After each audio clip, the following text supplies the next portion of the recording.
All right. I have another plot. I again have three. It all corresponds with Drake and Josh. So, I'm going to be talking about their Drake and Josh Go Hollywood movie, their episode Really Big Shrimp, and Merry Christmas, Drake and Josh. In that order. So, we're going to take ourselves to Hollywood first. Alright. So, Josh is struggling with his his school assignment, in which he must write an essay on one of the greatest adventures of his life. Meanwhile, Drake is frustrated with his band manager for booking him and his band inappropriate gigs at boring venue. It went way too far when he booked Drake and his band to perform at an assisted living facility. Man, the elderly was not happy about this. That was the final straw.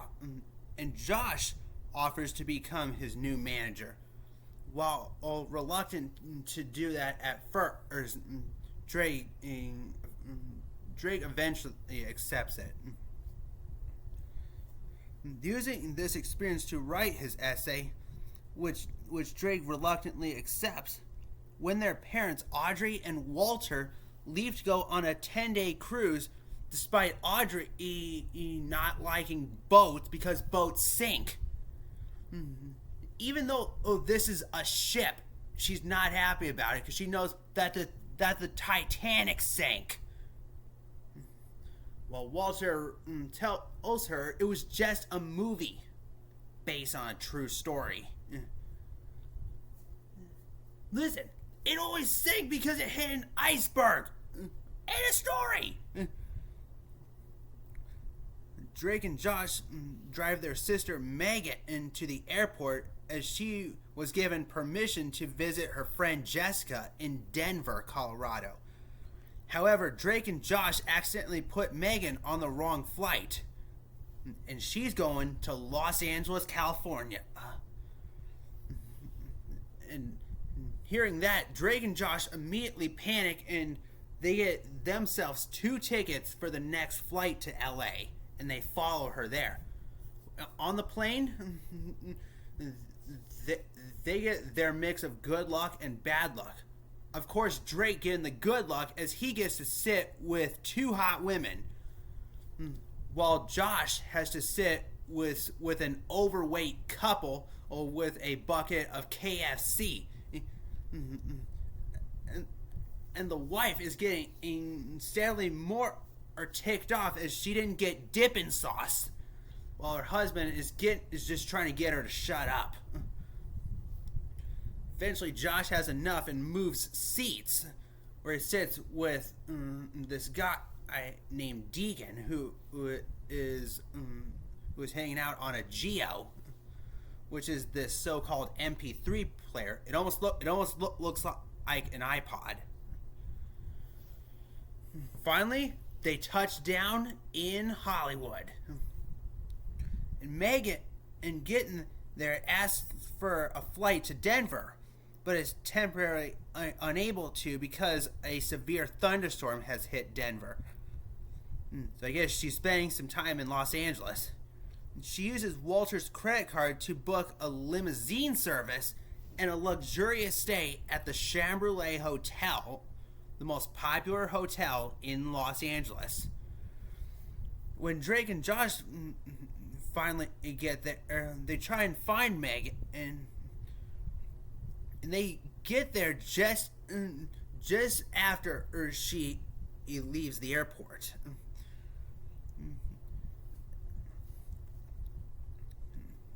And so they hang out there. They call her, and she tells them where she is, and they make their way to the Chamberlain.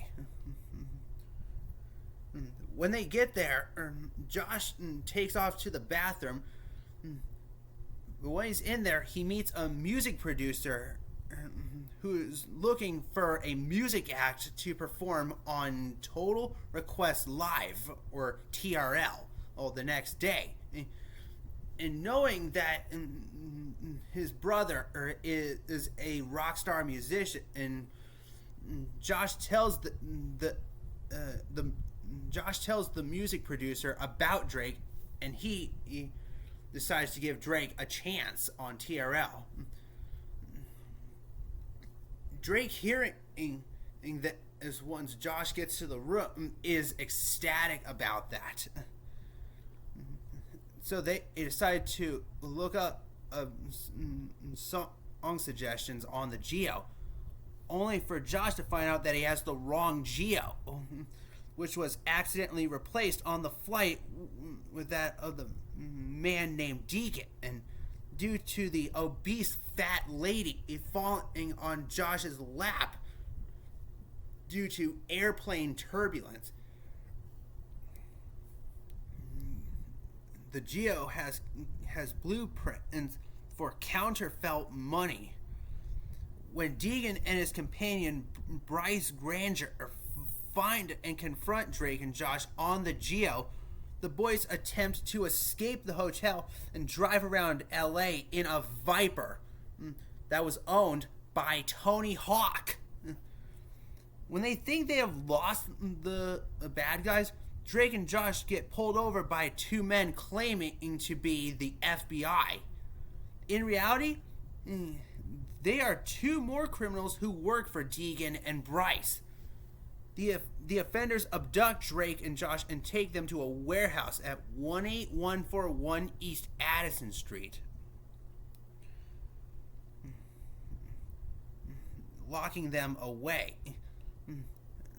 Back when Drake and Josh were still at the San Diego airport, Josh had watched the news about some crooks who stole a monetary printing press from the U.S. Treasury Department 3 days before. Josh figures out that the group of criminals who kidnapped them, led by Milo McQuarrie, stole the printing press to forge counterfeit money. After making $500 million, the offenders plan to drown Drake and Josh and then escape to Brazil. Meanwhile, Megan finds out that her brothers are missing and becomes concerned. The whereabouts when she finds Bryce's wallet in her hotel room containing the address to the warehouse. Silly man, you forgot your wallet. It apparently. The following morning, Megan has her limo driver take her to the warehouse, where she finds Drake and Josh tied up. She tries to alert the LA Police Department, but the phone connection in the area is very weak and it goes out. Therefore, she sneaks into the warehouse and turns on two large fans which blow around all the money. In all the ensuing chaos, Drake and Josh finally escape and battle the crooks in a large fight until the police show up and arrest the crooks for counterfeiting money. Megan uses some of the money she acquired from the warehouse to help her get to Denver, giving a portion as a tip to the limo driver. As a reward for capturing the crooks, the police offered Drake and Josh an escort to Sunset Studios for Drake's TRL appearance, using Tony Hawk's Viper, in which Hawk's manager gives them the permission to use, because Hawk has 3 more Vipers. Drake and Josh arrive at TRL just in time, where Drake performs his new song, Hollywood Girl. After his performance, the producer tells Drake he will pull some strings to allow him to audition for Spin City Records in New York City. With success in Drake's hands and Josh finally having something to write about for his greatest adventure, Drake and Josh cruise around and enjoy LA with 2 girls who have been fans of Drake's music during his TRL performance. Yeah, that was an amazing movie. I still watch it to this day. Now, let's get into Really Big Shrimp.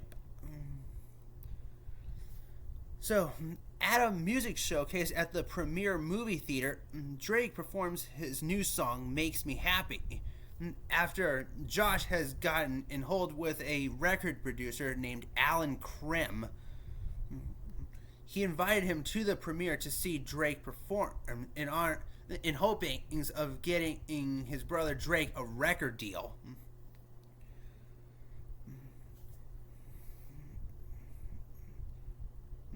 And he succeeds at that. While at Spin City Records, they agreed to put Drake's song in a commercial for the Deka Shoe Company's newest set, the Air Puffs, that will air during the Super Bowl. Meanwhile, Josh's manager, or Helen, is to marry this guy named Buzz. And with many of her family members staying in her apartment, her grandmother Lola comes to stay at the Parker Nichols home for a week, forcing Drake and Josh to share their room with Megan. And they're so not happy with that, especially when Megan redecorates her room to look so girly. And you only gives Drake and Josh a small portion of that room to themselves. That was because Lola stays in Megan's room instead of the guest room, since Walter has a train set in the guest room, as mentioned in the episode The Great Doheny. In retaliation for this, Megan redecorates her brother's room in a girly style, confines them to a single mattress in a corner with a lamp and a football accompanying it, threatens to accuse them of vandalizing the neighbor's gazebo if they complain about this to their parents, and invites her friends to hang out with her in the room. To save the money for their upcoming honeymoon, Helen makes a deal with Craig and Eric to videotape her wedding. Helen then promotes the Premier's latest employee and Josh's ex-girlfriend, and Mindy Crenshaw, as its new assistant manager for fixing a corn dog rotisserie that Josh was unable to fix. Josh is distraught over not getting the position and accuses Mindy of constantly trying to do better than him. When she denies earlier at the recording studio for Drake's song, Josh is given a contract from Krim to sign that he fails to read, and the company's served prawns distract him, and he inadvertently signs the creative rights to Drake's song away. An auto-tuned remix of the song that Drake is not pleased with is soon developed by Krim. Learning about the contract and Josh's involvement in it, a furious Drake bitterly fires him as his manager for his blundering and attempts to retaliate against Krim as well as acting cold to Josh. While criticizing Josh for always playing by the rules, Drake tells him that when people play dirty, sometimes you have to play dirty back. Attempting to fix this mistake, Josh returns to Spin City Records after being told Deka Shoes will use the song's remix over the original version. Josh takes Drake's advice to heart and makes a last-minute switch to the song as it is being picked up. The plan succeeds and the original plays on the commercial, much to the delight of Drake, who has finally forgiven his brother, but it comes with a price. Right after the commercial airs, Josh receives a call from Krim, who informs him that his switching of the songs has violated the contract, and Spin City plans to sue the duo for $5 million with the possibility of a prison sentence. While at work, as Drake gets a call, Mindy panics as Crazy Steve has gone insane, having been mistakenly scheduled on a Monday, which according to Helen is his bad day. Josh manages to calm him down by singing She'll Be Coming Around the Mountain, and tells him to have some milk, for which a hesitant Helen finally appreciates his good work, in spite of how Josh manages to handle this situation better than her. Mindy then confesses to Josh that she did not take the assistant manager job because she needed extra money or to do better than him at all. She did it because she wanted to spend more time with him, having always regretted breaking up with him. Josh and Drake then go to Spin City Records for a stern talking to with Krim about the contract violation. But as they are prepared to face the consequences, company president Nick Mateo says that Drake's song has become a #1 hit and extremely popular, with 30,000 emails and phone calls from fans wishing to buy it and dozens of downloads of it crashing in their website server. The duo are then freed of the charges, and an outraged Krim is fired by Mateo for his actions. Then, at Helen's wedding, Craig mistakenly plugs his equipment into a faulty plug after Eric tells him to, which causes a fire to set the premiere ablaze. Helen is disappointed at her wedding being ruined, but Josh convinces her that weddings are about a pair of people who love each other, getting together, surrounded by the people who love them. The wedding soon resumes in the parking lot, where Josh and Mindy get back together. Mindy has quit her job, and Helen finally gives Josh the assistant manager position as his reward for his years of hard work. Drake then performs his new song to the crowd, dedicating it to the newlyweds, as well as Josh rehiring him as his manager in the process. Drake and Josh later return home to find their room restored to its former state, as Lula finally moved, as well as prawns sent over from Mateo. Megan and his friends have eaten all but one, which causes the duo to fight over it, mirroring a popular scene from The Amanda Show, featuring the actors Drake and Josh fighting over a piece of shrimp, thus ending the series with the same way that Belle and Peck had their first great success together. Yep, The Amanda Show is where they first met. Now for the last one. Merry Christmas, Drake and Josh. Let's get into this. As Christmas approaches, Walter and Audrey leave for a tropical vacation, leaving their kids Drake, Josh, and Megan alone at home. Drake plans to hold a party on the roof of Josh's workplace, the premiere. Josh's boss, Helen, approves on the condition that Drake dresses as Santa Claus at the mall, while Josh is Santa's sack of toys. At one point, a woman who has the hots for Drake tries to full-on kiss him, but Drake escapes and hides around the mall from her. Along the way, Drake accidentally makes an unbreakable promise to a little girl named Mary Alice to give her family the best Christmas ever. At one point, the party is crashed by uninvited guests whom Josh calls the cops on, but a mix-up results in Josh getting arrested.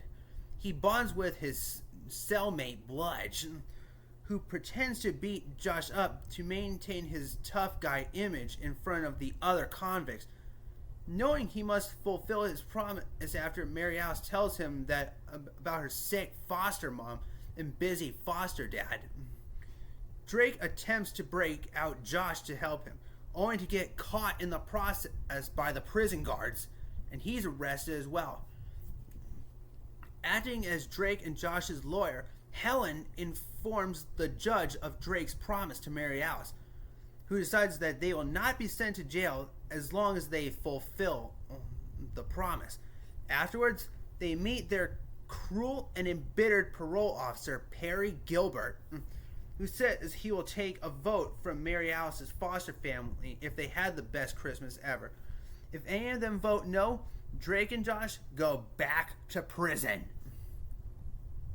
The duo meets Mary Alice and her foster family, which consists of some frequently feuding twins, Lily and Violet, a foreign boy, Zigbee, who speaks in an unknown language that none of them know, the know-it-all Trey, and Mary Alice's rebellious loner older brother, Luke.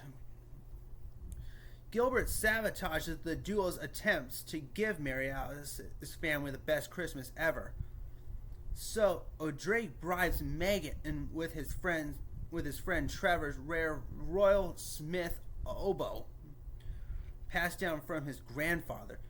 Megan agrees, but reneges upon discovering that it was fake. After receiving several old tickets from Gilbert, Drake and Josh try to figure out what is wrong with this guy. They're trying to figure out if he just hates them or not. And Josh soon finds out that Officer Gilbert hates Christmas. And it's all because of this incident that happened when he was 8 years old. And they find out what Perry had always wanted for Christmas. A monkey. So when he was 8 years old, he got a monkey for Christmas. And he specifically wanted a chimp. And he went into the den to see what Santa had left him. Lo and behold, there was a chimp in his cage. He went to open it, and this one just must have been in a bad mood, because this chimp attacked him and urinated on him before fleeing, causing him to hate Christmas ever since.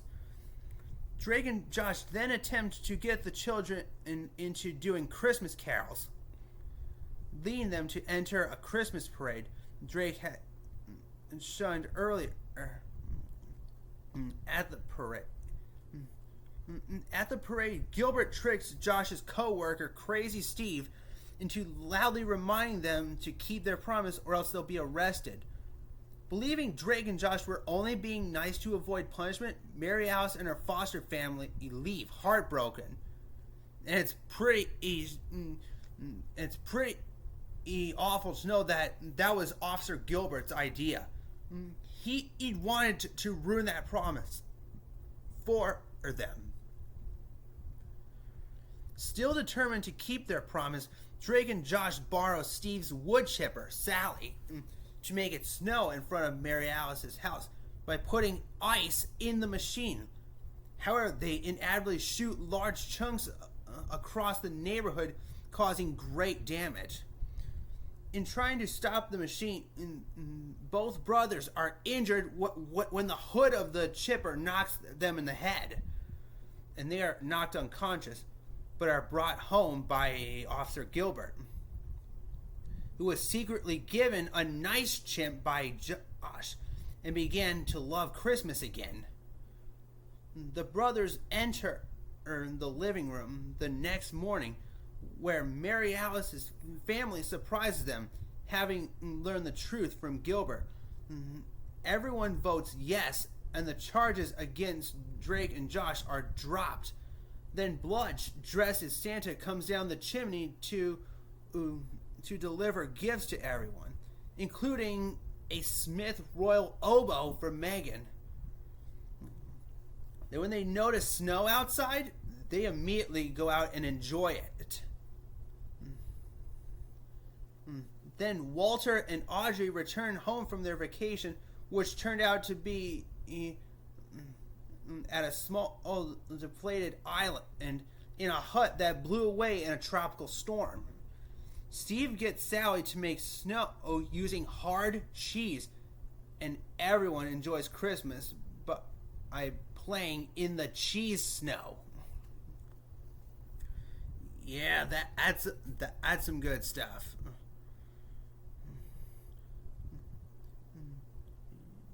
You know what? You know what? I'm gonna talk about a few episodes. I'm gonna take you through a few of my favorites. So, oh.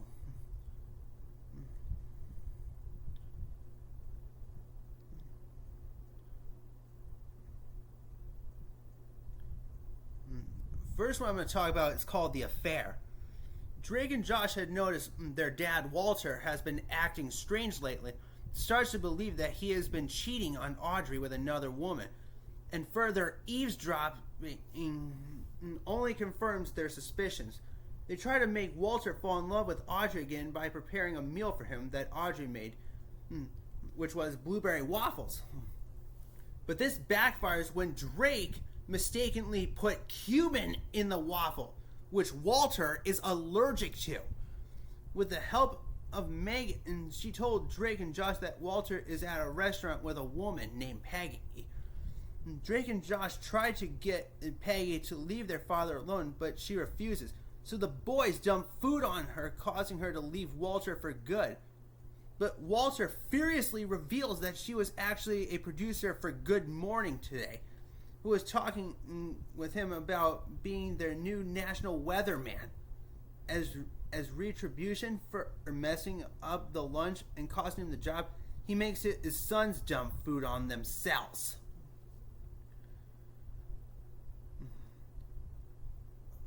Another one of my favorites is paging Dr. Drake. While working out, Josh drops a barbell on his left foot and breaks it after Drake carelessly shoots him with a potato using a launching gun. But Josh is extremely scared of going to the hospital. When the family finds out, he is forced to go to the hospital and is told that he will need surgery on his left foot. At the hospital, Drake tries to get the attention of college nurses by impersonating a doctor. Only though he is the look-like of a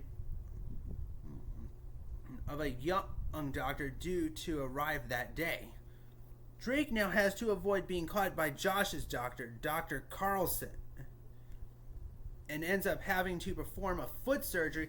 Eventually, he is caught when the real doctor shows up, and he jumps out the window to avoid being arrested. In the process, Drake breaks his right arm. Meanwhile, Megan plots revenge on the boys for not letting her turn up the heat upstairs, since the thermostat was in the boys' room. So while the boys are at the hospital, she decreases the temperature of their room gradually so low that it begins snowing, which Drake does not seem to care. Another good one is Foam Finger. I mean, this one is just insane. Drake and Josh realized that they previously met 8 years ago during a San Diego Padres game when they were both children. And they bring back this feud that they had 8 years ago over this foam finger that Drake had bought at the concession stand. And the reason they fought is because it was the last foam finger. And Josh had wanted the foam finger. And it led Drake and Josh to wrestle on the ground, only to be broken up by the cops. And Walter puts on a Padres game at home. The feud comes back. Drake and Josh both believe that the other started the fight, and flashback scenes depict different circumstances based on their own memories of the event. Josh believes that Drake hit him in the back of the head with the foam finger after purchasing it, although Drake denies hitting him. The two drift apart after a fight that results in Josh ripping the foam finger apart, as it was aware that Drake still had that foam finger. And Josh rips it out of his hand and just tears the finger in half, only for Drake to get enraged and move out of the bedroom. but he can't sleep in the living room or the bathroom, nor can he sleep in Megan's bedroom. They continue to be bitter at each other until Megan locates the clerk who sold the merch at the concession stand, who still has the eye patch. He explains that it was the 2-year-old Megan who subsequently threw a cookie from her stroller that hit Josh in the back of the head, and in which he thought Drake had thumped him. And that's what started the fight. After reconciling, now that they know the truth, the episode ends with Drake and Josh imagining themselves at old age, fighting over their dinner. Oh, God. Let's see what else there is. Ooh, theater thug. Josh lands the role of a criminal called the Theater Thug for a crime drama television series called FBI's Most Wanted. And they set this up at the premiere. But I feel like Josh should have denied this, because people who watched that episode now thought Josh was the real Theater Thug. He's being mistaken as the real one. And he gets arrested several times. Drake gets more attention from people despite having a 3-second cameo appearance with one line, in which he got at the last minute. Eventually, around closing time at the premiere, the real Theater Thug comes in and attempts to attack Drake and Josh. They both manage to subdue him, but when the police arrive, they again mistake Josh for the criminal and arrest him instead of a real one, allowing the real Theater Thug to escape. Jackass police. Okay, let's see if I can find another one.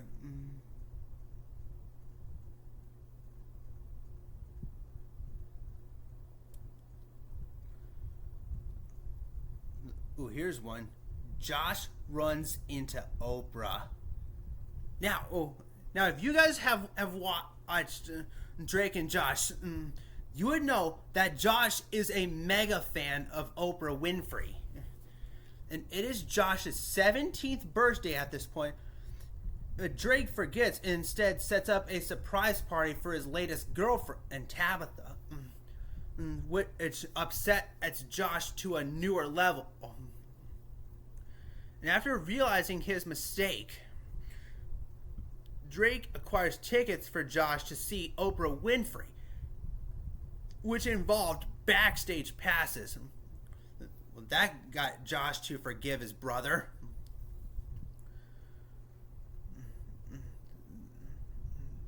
So the next day, they drive to the studios to see her.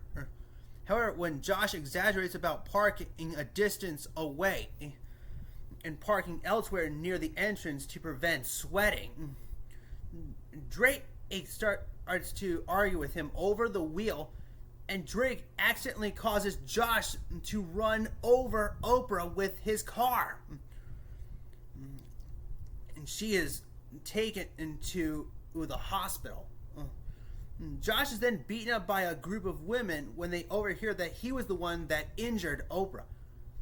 When they get to the hospital to apologize, they cannot get past the security as there's 2 of them standing in front of her room.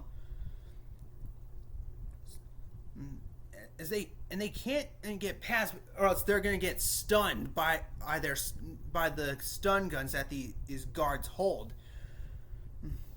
And then Drake tricks them and the whole hospital into believing Josh has a flesh-eating virus, in which, in return, leads him to being submerged in a chemical bath. In the end, Drake makes it up to a fed-up Josh by throwing him a surprise party with a signed restraining order from Oprah and a new motor scooter as his present. Meanwhile, Megan struggles care for a virtual pet that belongs to her friend Janie, as its need for attention prevents her from being able to get any time for herself. What's another one?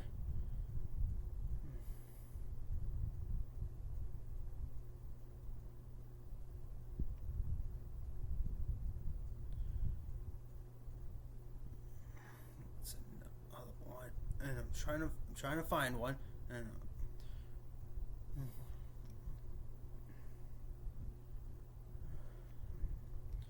I'll see if I can get one more. Okay. Treehouse. After a model rocket explodes in their next door neighbor's treehouse, Drake, Josh, and Megan are forced to rebuild his treehouse before Drake and Josh can go on a double date with a pair of twin girls. Unfortunately, Drake forgets to cut out the doorway before Josh attaches the last wall, trapping the duo inside. Megan refuses to let them out as she is angry that they made her miss her friend Janie's birthday party, and decides to make them miss their date to see how they like it. She later gives it to Craig and Eric.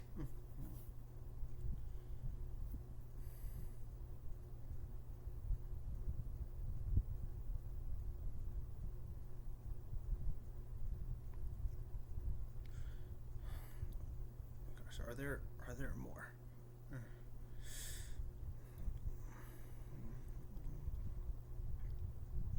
I think I have a few more for you guys.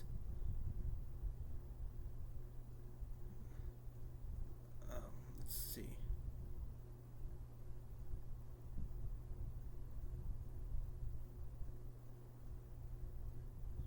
Okay, here's one. Little Diva.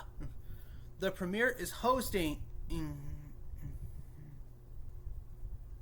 The premiere is hosting a world premiere starring Ashley Blake, a child actress, and then Helen assigns Josh to be Ashley Blake's personal assistant, much to Josh's dismay due to the frequent and ridiculous requests Ashley makes. Drake also becomes Ashley's assistant so that Josh may let him into the premiere's after party, but he too is exhausted by Ashley's request. But when Ashley makes friends with Megan, their life cannot get any worse as she starts to make even bigger requests and threatens to tell Helen on them if they deny a request. But when Ashley gets knocked out, when she and Megan try to set up a prank involving a bucket and a door, they must bring her to the premiere without making it look like she's unconscious, holding her up, talking to her, and moving her arms for her.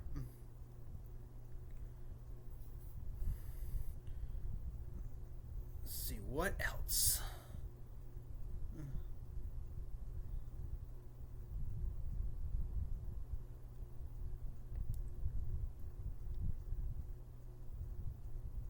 Okay, here's Guitar. Drake uses his classmates to win tickets to his favorite band and concert, or Zero Gravity, and a Fender Stratocaster guitar signed by the lead guitarist Devin Malone. From a radio contest, he managed to succeed only after Megan picks up the phone and blackmails him into doing her homework for a week in exchange for the guitar and the tickets.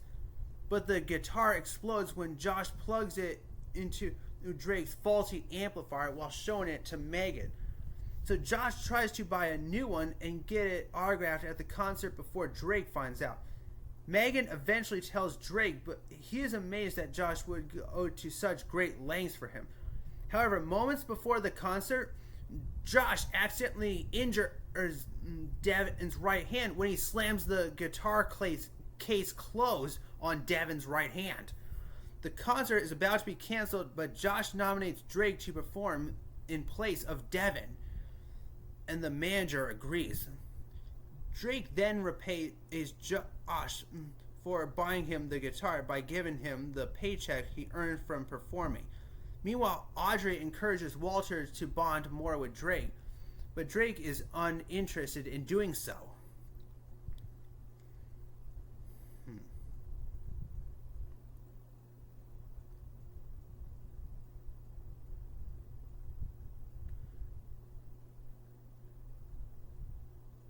Okay, here's the bet.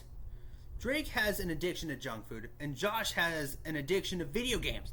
This lands them into trouble when they forget to bring Megan home on a rainy day, which they are both grounded by Audrey. They both make a bet to see who can live without their addictions, with the loser dyeing their hair pink, signing a contract with Megan. After a few days, temptation takes over when Drake gets a disfiguring facial rash from his sudden change in diet and must cure it by eating junk food, while Josh receives a brand new Game Sphere from Grammy. At this point, their parents then make a bet over who will win, with the loser dyeing their hair pink. Walter bets on Drake and Audrey bets on Josh. Both Drake and Josh are ready to cave when Megan convinces both to try and make the other crack first. Josh turns their bedroom into a candy palace while Drake plays Josh's Game Sphere right in front of him. Both cave at the same moment and they fight in the chocolate milk pool over who caved first until Megan reveals that it doesn't matter who caved first due to a loophole in the bet's contract, and they both lose. But because of this, both Audrey and Walter lose their bet as well, forcing everyone but Megan to dye their hair pink. Much to her amusement, however, when everyone leaves the house, Drake stays behind to get breakfast, and it is revealed that he was only wearing a pink wig. So he cheated a little bit. Alright, I'm going to give you one more. And this one's from season 1. This is Grammy. When Megan, Audrey, and Walter leave the house for the weekend, Drake and Josh's dreams of a parent-free weekend are dashed when Josh's grandmother and Walter's mom, Grammy, comes to babysit. Josh is glad to have Grammy around, but Drake does not like her. Drake wants to attend a concert with his friends, but Grammy forbids him from going, and his friends also cannot go because their tickets are sold out. However, they make a deal in which Drake can spend time with his friends if he beats Grammy in a basketball game, as long as he does not attend the concert. Drake wins the game, but is forced to break his promise out of peer pressure when his friends are able to get tickets for the concert. Once there, they find out that tickets that they have are actually counterfeit and are detained at the venue by the venue security until Grammy pays a $200 fine to release them. Grammy then reveals that he let Drake win so he could go with his friends. Drake does not believe her and decides to play again, under the condition that if he wins, no one tells his parents about the concert. And Grammy agrees on the condition that if he loses, he will tell his parents about the concert. Drake loses the game, but when his parents come home, Grammy stops him from telling his parents, seeing as he paid back the $200 and was willing to tell them. And that was a good enough punishment for her. Grammy instead tells Drake's parents that she beat Drake at basketball. Drake finally accepts Grammy, and they hug each other goodbye, with Grammy secretly sticking an envelope onto Drake's back, paying him back the $200 he gave her. Yes, that was a pretty good one. Alright, I hope you enjoyed this long video. Peace out.